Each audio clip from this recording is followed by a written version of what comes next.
Break नंतर आपल्या सर्वांचं पुन्हा एकदा स्वागत।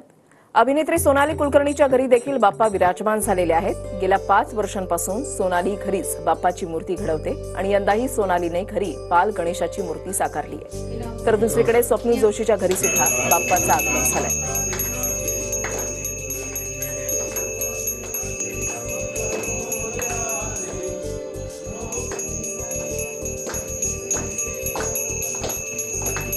अभिनेत्री सोनाली कुलकर्णी हिच्या घरी आज बाप्पाचं जे आहे ते मोठ्या उत्साहात जे आहे ते आगमन झालेले आपण पाहू शकतो की अतिशय सुरेख अशी मूर्ती जी आहे ती हाताने सोनाली कुलकर्णी यांनी या ठिकाणी बनवलेली आपल्याला कोण पाहायला मिळते। आपल्यासोबत याच संदर्भात बोलण्यासाठी अभिनेत्री सोनाली कुलकर्णी, काय सांगाल?